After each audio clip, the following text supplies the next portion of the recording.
While the loss of life in Ukraine may be happening thousands of miles away, John Hood spoke with a Chesterfield family who have stayed in contact with their loved ones in Europe since the devastating invasion. That's right, Riley. The family says they've been lucky enough to get in contact with their loved ones. Although they've received a lot of support from the community, they continue to worry about how things will play out in the long run.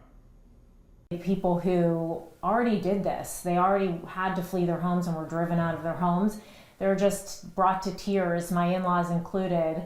Just so sad that this is happening yet again. For the Chornodolsky family, they say history is once again repeating itself. My grandparents came from Ukraine during World War II, fleeing from Russian occupation, obviously Hitler and his Nazi regime as well, inflicting major harm and loss of life in Ukraine. Volodymyr Chornodolsky says while it has been some time since he's been back to his family's homeland, he still has cousins involved in the fight going on in the country's capital. They fled from Kiev the night that the bombings started this past Thursday.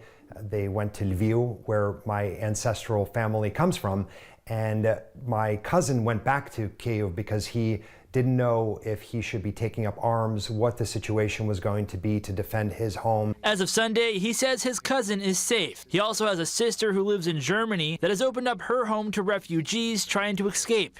Monday morning, Ukraine's Deputy Interior Minister says peace talks are to happen between the two countries on the Belarus and Ukraine border. But Chornodolsky says he is skeptical. If this is someone who's actually looking for peace, do you threaten the world with nuclear war? Even before Russia's attack on the country, Chornodolsky says Ukrainian Americans have been trying to get support from the White House. Just last weekend, his family was one of the hundreds of people rallying in Washington, D.C., demanding more support for Ukraine. Now he says the focus needs to be shifted on rebuilding and getting supplies over to the thousands of people who are fleeing from their homes. I already envisioned volunteering to help them rebuild, because there will be a huge need to support and rebuild that country.